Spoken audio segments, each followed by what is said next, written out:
우리 사도행전 19장 11절부터 20절까지인데요. 우리 한 절씩 돌아가면서 우리 교독하도록 하겠습니다. 제가 먼저 11절 읽도록 하겠습니다.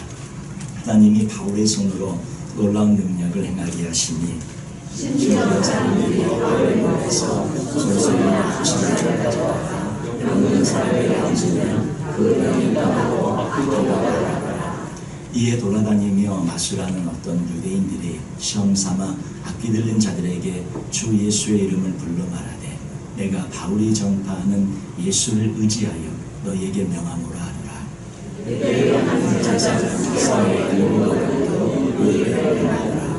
악기가 대답하여 이르되 내가 예수도 알고 바울도 알거니와 너희는 누구냐 하며 악기 들린 사람이 그들에게 뛰어오라 물론이니 그들이 사하여 원수로 그들에게서 도망하는 자라.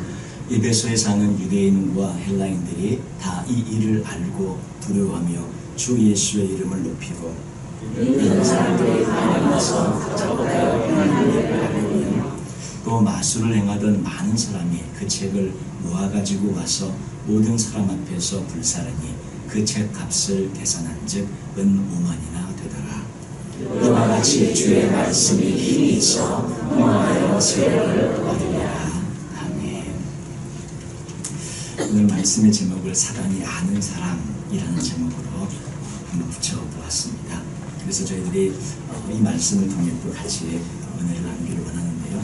그래서 바라기는 하나님이 저는 다 아는 사람이죠. 하나님이 저는 다 아는 사람이고 사단이 주목하는 사람이 있고 사단이 그냥 신경 안 써도 되는 그런 사람들이 많이 있는데 저희 모두는 사단이 주목하고 두려워하고 무서워하는 사단이 아는 그런 하나님의 사람들이 다 되시기를 주님의 이름으로 축원을 드립니다. 에베소에 있는 본문 배경 말씀을 좀 같이 잠깐 저희가 나누면 그 에베소 사역을 이제 하나님께서 축복하셔서 바울이 심지어 손수건이나 앞치마 같은 것을 그런 걸 가져다가 병든 사람에게 얹어도 낫고 또 치유되는 그런 귀한 역사를 하나님께서 많이 베풀어 주셨어요.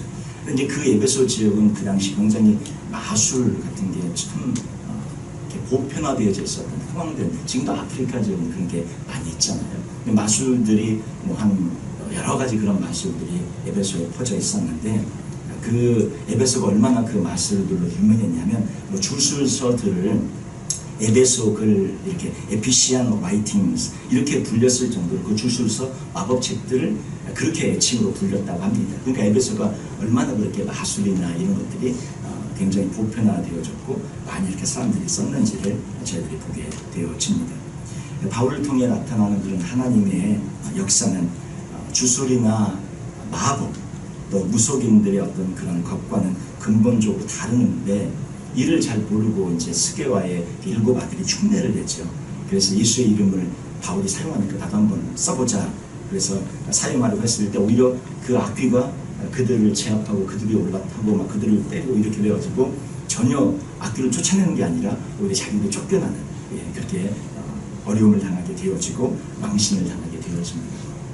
그러나 이런 일들조차도 하나님께서는 또 귀하게 사용하셔서 복음의 진보를 드렸는데 그걸 사용하시죠. 야, 도대체 예수님의 이름이 어떠한 이름의 권세가 있길래 저렇게 마술을 행하던 저런 사람들이 다 그 이름 앞에 불복하고 쫓겨나가냐. 정말 예수의 이름이 더 이렇게 뛰어나게 드러나게 되어지는 그런 결과를 가져오게 되어져서 마술사들 사이에서까지 복음이 퍼져나가게 되어집니다. 그래서 그들이 이제 예수를 믿고 나서 마술했던 그런 책들을 다 모아가지고 그 광장에 갖고 와서 그 책들을 이제 그것을 불사르고 그 책들을 이렇게 공개적으로 다 폐기처분하는데 그 값이 보니까 은 5만이나 되었다. 은 5만. 여기서 이제 은 5만 드라크마를 말씀하고 있는데 한 드라크마는 우리 보통 노동자들의 하루 품삯을 말합니다. 그러니까 저희들이 보통 노동자들 품삯을 얼마로 잡을 수 있을까요? 뭐 좀 다르겠지만 한 100불 정도 잡아본다고 할 때 5만이니까 500만 불의 가치가 그래서 그 책이 얼마나 그렇게 많이 모였는지 500만 불이면 저희 한국 돈으로 한 60억 어느 쪽이 빠르시든지 500만 불이 더 느낌이 빨리 오시든지 한 60억 정도가 느낌이 빨리 오시든지 저희가 생각해 볼 때 그 정도의 그 책들 값이 모여갖고 그들이 다 마술이 없어지고 마술사들이 오히려 회개하고 주 앞에 돌아오는 그 은총의 역사가 있게 되어진 것을 저희들은 본문 말씀을 통해 저희들이 알게 되어집니다. 이 말씀을 통해 저희들이 오늘 한 3가지만 간단하게 생각해보고 저희들이 또 기도 제목으로 말씀드리고 싶습니다. 첫 번째는 무엇이냐면 사단이 아는 그런 사람이 되었으면 좋겠다 하는 것입니다. 하나님의 자녀들은 다 사단이 알죠. 하나님의 자녀들은 다 사단이 압니다. 여기 13절에 보니까 우리 말씀 한번 같이 보실까요? 13절 한번 같이 한번 읽겠습니다. 예, 돌아다니며 마술하는 어떤 유대인들이 시험삼아 이들린 자들에게 주 예수의 이름을 불러 말하되 내가 바울이 전파하는 예수를 의지하여 너희에게 명하노라. 돌아다니며 마술하는 사람들인데 그 사람들이 보니까 유대인들이에요. 어떤 유대인들이. 유대인들은 마술하고 돌아다니면 안 되잖아요. 유대인들은 하나님을 섬기고 예수를 안 믿는 거는 저희가 나중에 예수님을 알게 돼서 믿게 되네요. 그렇지만 그런 유대인들이 있으니까 나중이라고 쳐도 지금 저들이 저렇게 하고 다니면 안 되거든요. 유대인들이면 하나님을 섬기고 하나님 앞에 나아가야 될 그런 사람들이 마술을 하고 있어요. 하나님을 알고 섬겨야 될 자들이 마술하고 돌아다니고 있습니다. 그리고 이제 14절 말씀 보시면 유대의 한 제사장 스게와의 7 아들, 여기도 제사장의 아들이라고 하는데 이들도 지금 뭐 하고 있냐면 같이 뭐 이렇게 마술을 행하고 있는 거죠. 이게 지금 이런 지금 모습을 보면서 저희들이 참 마음이 아프고 통탄스럽습니다. 하나님의 사람들이 제대로 하나님 앞에 서고 하나님의 사람으로 서야 되는데 마술하고 있고 이렇게 저런 거에 인생을 잘못 따라가고 있는 그런 모습을 볼 때 참 마음이 아픈데, 여기 스게와라는 그런 제사장이라는 인물이 나오는데 이 스게와라는 인물의 이름은 역사가 요세푸스의 글에 보면 그 이제 요세푸스는 예루살렘 성전이 멸망당하던 시점까지 그 이스라엘의 그 모든 제사장의 이름을 명단을 기록으로 남겨놓고 있거든요. 그 제사장 이름이 기록으로 남겨져 있는데 그 명단 안에 스게와는 없습니다. 스게와는 없어요. 그래서 이제 저희들이 성경학자들이 이것을 스게와가 제사장 행세를 하고 있었거나 아니면 주 제사장이 있고 거기에 같이 그냥 일단에 그 속한 물들 그렇게 주에 속해 있어서 소속만 되어 있는 그런 사람 중에 한 명이 아닐까 이렇게 추정을 합니다. 이 사람들은 예수님을 개인적으로 알지 못했어요. 예수님의 이름의 능력도 권세도 알지 못했어요. 그러나 하나님의 사람들이었어야 하는데 그러지는 못하고 저렇게 제사장이지만 그런 아들이지만 마술을 행하면서 살고 있는 그런 모습을 저희들이 보게 되어집니다.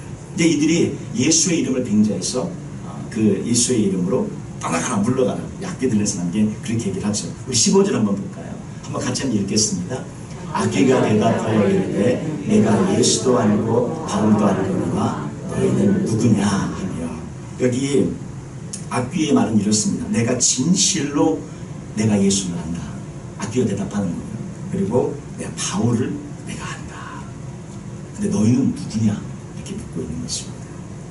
여기 예수도 알고 바울도 알고 두 가지 안다는 표현이 나오는데, 예수도 알고 여기 알고는 그 안다는 의미가 존재 자체를 하나님이심을 그리스도이심을 그분의 보혈이 우리를 구원할 수 있는 메시아로 이 땅에 오셨으면 그분이 하나님의 아들 성자 하나님이심을 예수님을 안다는 존재 자체를 알고 있다는 그런 표현이고요. 바울도 알거니와 여기 알거니라는 표현은 하나님께서 바울에게 이방인의 사도로 세우신 그 하나님의 종임을, 그리고 성령의 능력이 지금 함께하고 있음을, 그리고 바울의 영적인 권위가 주어져 있음을 안다는 그런 뜻입니다. 첫 번째는 존재 자체를, 예수님이 어떤 분인지에 대한 존재 자체를 알고 있다는 거고, 바울은 하나님이 세운 종이라는 것을, 그가 영적인 권위를 갖고 있다는 것을 알고 있다는 그런 표현이에요. 근데 너희들은 누구냐는 거죠.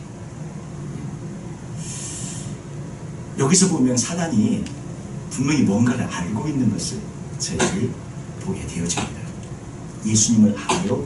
그리고 하나님이 세우신 영적인 권위, 이방인의 사도인 바울을 알고 있습니다. 앞에 있는 사단은 분명히 압니다. 그래서 우리 개개인도 예수를 믿는 저희들도 하나님의 자녀인 것을 사단이 알고 있습니다. 저희 모두는 예수 그리스도를 믿으시는 분 아닙니까? 하나님의 자녀임을 사단이 알고 있어요. 저희들에게 이제 문제는 이것을 저희들이 가져볼 때 사단이 하나님의 자녀인 것을 저희들이 하나님의 자녀인 것을 알고는 있는데 자녀들이 두 그룹으로 나눠지는 거죠. 하나는 사단이 무서워하는 그룹의 사람들이 있겠고 또 하나는 전혀 신경 안 써도 안 무서워해도 되는 그런 그룹의 하나님의 자녀들이 있을 수 있을 것입니다. 사단은 알아요. 누가 영적인 능력이 있고 누가 권세가 있고 누가 예수 그리스도의 이름을 사용하는 자고 누가 예수 그리스도의 보혈을 사용하는 자인지 사단은 압니다. 그 이름과 권세, 그 보혈 권세가 주어져 있는데 그걸 전혀 사용하지 못하는 사람들이 있다는 것을 알고 있고요. 그 이름의 권세가 그 보혈의 능력을 사용하는 하나님의 자녀들이 있다는 것을 알고 있어요. 사단편에서 보면 우리 보통 블랙리스트라 그러지 않습니까? 사단편에서 블랙리스트가 작성되어 있는데 그 사단편의 블랙리스트에는 사단이 아는 사람들의 그 블랙리스트, 아는 사람이 두 종류의 두 리스트가 있어요. 한쪽은 블랙리스트, 한쪽은 그냥 평범한 리스트. 사단 쪽에서 보는 리스트입니다. 하나님 편에서는 우리 모두 하나님의 자녀예요. 모든 여러분들의 생명책의 이름이 다 기록되어 있는 하나님의 자녀들인데 사단 편에서 보면 두 리스트가 있다는 거죠. 하나는 블랙리스트, 하나는 평범한 리스트.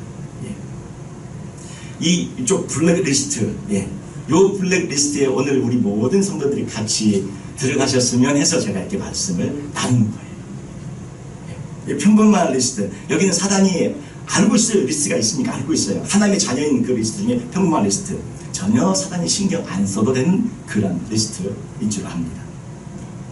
우리는 어떤 리스트에 속해 계십니까? 제가 바라기는 사단의 블랙리스트에 올라가시는 우리 모두가 되시기를 정말 주님의 이름으로 축원을 드립니다. 올라가십시다. 우리 블랙리스트. 사단이 쉽게 보는 그런 리스트, 아무것도 아닌 것처럼 여기는 그런 리스트에 우리 들어가시지 마시고 기왕이면 사단이 좀 무서워하는, 기왕이면 사단이 쟤 공격하면 우리 여파가 좀 두려운데 공격은 안 할 수는 없고 공격은 해야겠는데 공격하면 어떻게 자기들이 또 애를 입고 공격을 하긴 하는데 자기들이 또 상처를 입고 이런 리스트, 이런 하나님의 사람들이 되시자는 거죠. 사단이 어떤 사람들을 쉽게 봅니까? 어떤 사람들이 평범한 리스트에 있습니까? 그것은 하나님의 사람들이지만 약한 부분이 있어서 자주 그 부분으로 넘어지는 그런 부분이 있으면 사단이 쉽게 보고 평범한 리스트에 속해 있는 사람들이 됩니다. 왜냐하면 사단이 그 부분을 공격하면 바로 그냥 넘어지는 것을 알고 있기 때문에.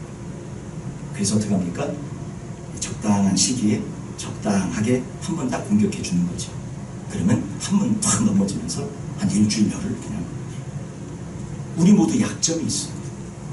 그런 어떤 사단의 공격에 알아서 우리들이 무너져 주니까 그런 어떤 평범한 리스트에 속해 있는 그런 사람들이 되기 쉬워요. 근데 어떤 사람들이 블랙리스트에 속해 있는 그런 사람들입니까? 사단이 공격할 거리가 없고 공격을 해도 잘 넘어지지 않고 그런 사람은 로주의 인물되고 블랙리스트에 속하는 그런 사람들이 되는 것이죠. 가족으로 공격해도 무너지지 않고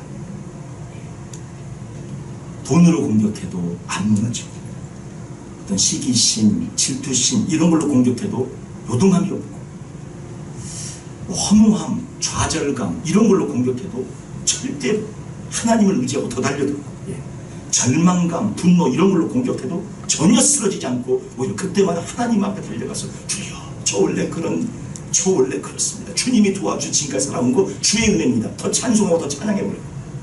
공격할 거리가 없는 거예요. 뭘로 공격해야 될지 모르는 거예요. 이런 사람들이 블랙리스트에 들어가 있는 사람들입니다. 어디로 공격해야 될지 몰라요. 공격을 해서 넘어지게 해야 하는데 이게 사단의 그 평생의 그 사단의 과제 아닙니까? 우리 같은 넘어지게 해야 되잖아요. 넘어지게 해야 되는데 어디를 공격해도 시험에 들지 않고 어디를 공격해도 안 넘어지는 이런 사람들이 사단의 블랙리스트에 속해 있는 사람들이고 정말로 강한 자들이고 바로 그런 사람들이 사단의 나라를 괴멸시키며 하나님의 나라를 세워가는 그런 하나님의 귀한 분들인 줄 믿습니다. 사단은 우리를 다 압니다. 저희들은 하나님의 자녀에게 다 알아요. 그러나 두 가지 리스트 중에 바울이 사단이 알고 있는 저 바울, 사단이 알고 있는 저 예수 그리스도, 저 바울, 저기에 아는 그 리스트에 우리 모두가 속해서 사단이 두려웠다는 우리 모두가 되시기를 주님의 이름으로 축원을 드립니다. 두 번째는요, 그러한 사단이 두려워 떠는 존재가 정말 저희들이 되기 위해서 우리가 어떤 존재인가를 다시 한번 자각하고 깨어나고 우리가 인식하고 각성했으면 좋겠습니다. 여기 13절 말씀 보면 13절 말씀 한번 볼까요? 같이 한번 13절 말씀 보시면 제가 한번 볼게요. 거기 보면 이제 뒤에 내가 밑부분 보시면 내가 바울이 전파하는 예수를 의지하여, 전에 이제 개혁한글은 예수를 빙자하여 이렇게 되어 있습니다. 예수를 빙자하여, 예수를 의지하여 너에게 명함을. 이 얘기는 뭡니까? 자기가 믿는 것이 아니고 그냥 예수를, 너희들이 믿는다는 예수를 내가 한번 빙자해서 얘기해 보는 거죠. 그러니까 자기의 믿음이 아니라 다른 사람의 믿음을 빌려가지고 다른 사람의 신앙을 빌려서 한번 얘기해 보는 거예요. 우리의 믿음이 있어야 되는데, 나의 믿음이 있어야 되는데 다른 사람의 믿음으로 살아오는 그런 분들이 가끔 있는 거죠. 우리 부모님 기도로, 우리 부모님의 신앙으로 그리스도인으로 사는 사람들, 아니면 배우자의 기도로 사는 사람들, 물론 그 기도 때문에 아직까지 버티고 있는지도 몰라요. 예. 그러나 그런 믿음으로는 더 깊은데 나아가는 것이죠. 예. 다른 사람의 신앙을 빌려서, 아내의 믿음을 빌려서, 남편의 믿음을 빌려서, 부모님의 기도를 의지해서 살아가는, 빙자해가지고 살아가는 이런 걸로는 제대로 영적인 그런 능력과 파워가 나오지 않는다. 내가 진짜 믿고 내가 진짜 예수를 붙잡고 내가 진짜 예수의 어떤 자인가를 깨닫고 각성하고 그걸 인식할 때 진정한 파워와 능력, 하나님의 자녀의 권세가 드러나게 되어진다는 것입니다. 그 영화 중에 그런 영화가 하나 있지 않습니까? 라이언 킹이라는 영화가 있는데, 요즘 그 실사 영화로 다시 한번 새롭게, 예전에 라이언 킹 다 보셨죠? 하도 유명한 영화라 이 영화는 한번 같이 다 아시니까 한번 얘기를 나눠도 되겠다 싶은 생각이 들더라고요. 너무나 잘 하시는 영화니까. 그리고 요즘 뭐 실사로 이렇게 해갖고 또 이렇게 만들어서 지금 나왔던 영화 같은데, 그 어린 그 아이, 그 어린 신바, 그 어린 사자, 아주 귀엽고 어린 그 아이가 치기 어린 그런 선택을 하면서 아버지가 죽지 않습니까? 그래서 그 살리다가 죽잖아요. 그래서 거기에 대한 책임감이 느껴지고 막 두렵고, 그래서 그 견딜 수 없는 고통, 그런 어떤 좌절감, 아버지를 내가 죽였다는 그런 어떤 상처 때문에 정말 그 아프리카 대륙의 그 모든 밀림의 그 모든 대륙의 왕이라는 것을 잊어버리고 그냥 아주 구석에 들어가서 살게 되는데, 근데 그런다고 해서 그 왕의 정체성은 사라지지 않거든요. 자기가 그냥 그걸 부정하고 모르고 인식하지 않고 거기 가서 있는 거죠.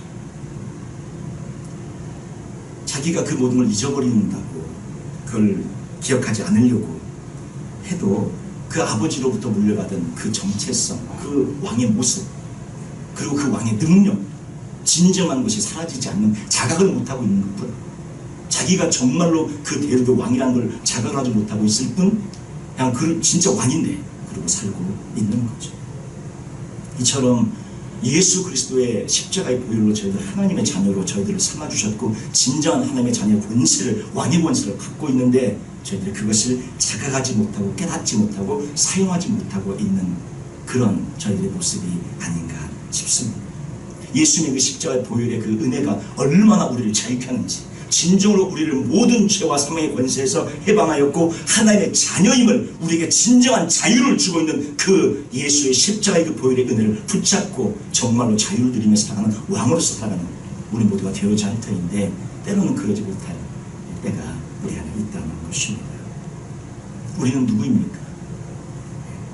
내 안에 계신 이가 정말로 온 세상 온 우주를 다스리고 있는 그런 하나님의 아들이시고, 우리 성령님 우리 함께하고 계심을 믿고 나가는 저희들이 되어지기를 원합니다. 근데 그걸 깨닫기 전까지는 그 라이언 킹에 나오는 그 신바가 전혀 그 아프리카 대륙의 왕이 아닌 존재로 그냥 그 친구들하고 같이 어울려서 그냥 그냥 몇 명하고 같이 사는 그런 존재로 살아가다가 자기가 왕이라는 것을 깨닫고 각성하는 순간, 자기가 어떤 존재인가를 아는 순간, 그는 표하며 달려가기 시작합니다. 자기 백성들을 구하러 달려갑니다. 이게 자각입니다.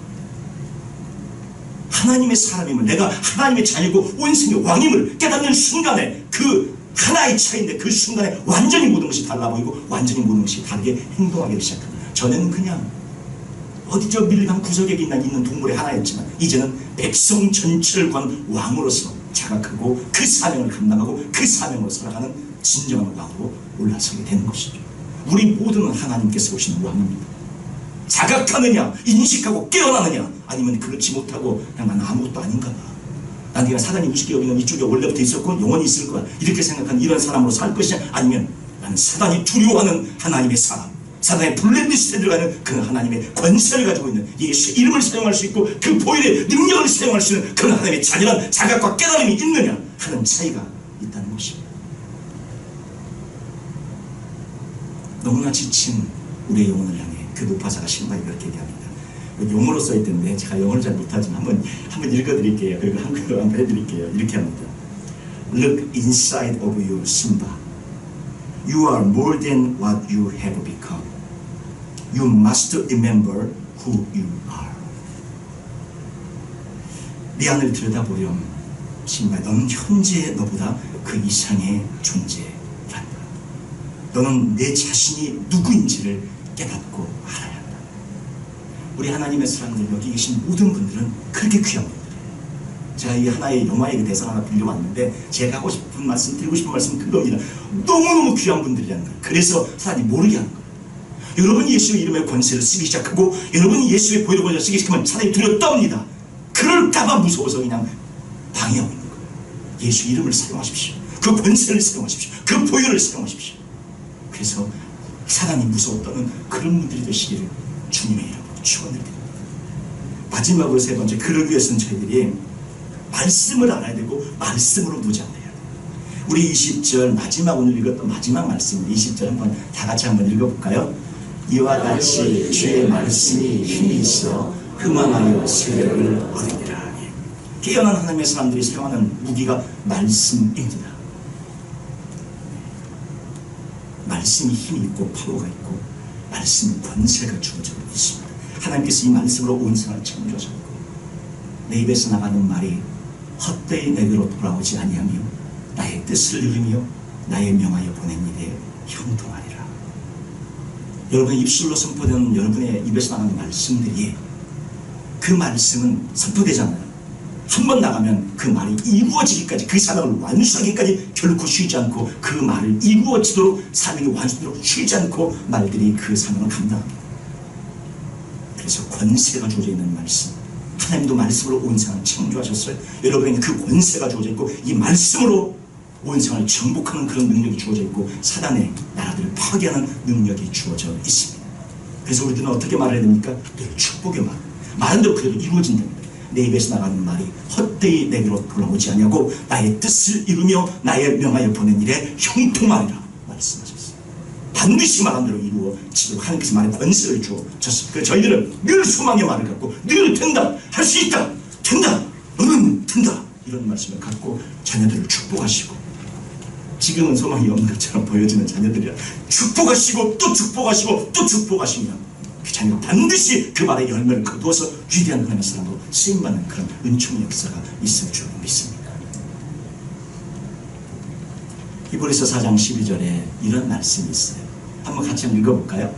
하나님의 말씀은 살아있고 활력이 있어 저의 말씀은 어떤 검보다도 예리하여 혼과 영과 관절과 골수를 제와 쪼개기까지 하며 또 마음의 생각과 뜻을 판단하나니. 저게 뭐가 합니까? 말씀입니다. 하나님의 말씀이 하는 거예요. 말씀이 살아있기에 좌우의 날선 어떤 검보다도 예리하여 혼과 영감의 관절과 골수를 제가 쪼갠다. 먼저는 우리 자신을 쪼개겠죠. 내 자신을 쪼개서 내가 하나님의 삶을 살 수 있게 해주시고, 또 한 가지는 뭐냐면 저 혼과 영감의 관절과 골수를 제가 쪼개는 저 말씀의 역사가 우리 가정에 그대로 임할 때 가정이 변화되고, 우리 자녀들에게 임할 때 자녀가 변화되고, 우리 삶 가운데 임할 때 삶이 변화되는 축복의 역사가 있게 될 줄 믿습니다. 우리 자녀들 가운데는 씨름하는 자녀들이 많아요. 그들을 도울 수 있는 말씀밖에 없어요. 말씀밖에. 그래서 말씀으로 자녀들을 양육하실 때 그 자녀들이 저 말씀의 힘을, 우리는 지금은 사용하지 못하더라도 그 말씀이 차곡차곡 쌓여지고 차곡차곡 그 안에 뼈대를 형성하고 그 말씀이 그 안에 들어가면 나중에 자기가 이제 이 말씀을 꺼내서 사용할 때가 되면 그 말씀으로 다시 한번 하나님 앞에서는 그런 귀한 자녀들이 된다는 것이죠. 그리고 에베소서 6장 17절에 있는 말씀 한번 같이 한번 읽겠습니다. 구원의 두보와 성령의 검 곧 하나님의 말씀을, 말씀입니다. 말씀입니다. 직접 다 타이핑을 오늘 진짜 너무 수고하셨어요. 본분을요 다 타이핑을 하셔갖고 저걸 전부 실제로 타이핑하셔서 이렇게 해주셨어요. 얼마나 감사한지, 고맙고 감사합니다. 여기 보면 하나님의 전신갑주가 나오잖아요. 전신갑주가 나오는데 완전히 무장을 하고 마지막에 공격 무기 하나를 주셨는데 성령의 검인데 그게 뭐예요? 말씀입니다. 말씀. 그러니까 사단이 옆에 가갖고 할 때 저 검이 없으면 아무리 잘 방패고 뭐고 다 갖고 있어도 이게 뭘 어떻게 할 거예요? 몸으로 밀 거예요? 사단 옆에 가서 막 우리를 공격하는데 몸으로 막 밀어요. 방패로 막 밀고 그냥 막 그래갖고 무슨 해를 입히겠어요? 주어진 검을 갖고 하나를 찌르고 공격해야 되는데 이게 없으니까 하나님이 아무리 공격해도 방법은 미는 거 방법 미는 거 그냥 같이 이겨오는 방법이 없는 그러니까 권세가 없는 거죠. 말씀을 가지셔야 사단을 찌르고 말씀을 가지셔야 사단의 목을 펴고 말씀을 가지셔야 해를 입힐 터인데 성령의 검이 없이 아무리 천신갑주를 입어도 사단 옆에 오면 미는 것밖에 더 하겠습니까? 가라 안 가는 걸로 가라 안 가는 거 옆에 있는 거 아무리 밀어도 옆에 또 오는 거 검으로 찔러 쪼개야 사단이 물러가죠. 성령의 검 하나님의 말씀을 가지실 때에 우리가 하나님의 자녀된 권세 사단이 블랙리스트에 올라가는 그런 사단이 아는 하나님의 사람들이 될 줄로 믿습니다. 저희들이 이 말씀으로 무장하시고 말씀으로 살아가시는 우리 모두가 되시길 그래서 사단이 정말 아르고 두려워 떠는 그런 하나님의 사람들이 되시기를 주님의 이름으로 축원을 드립니다. 같이 기도하겠습니다.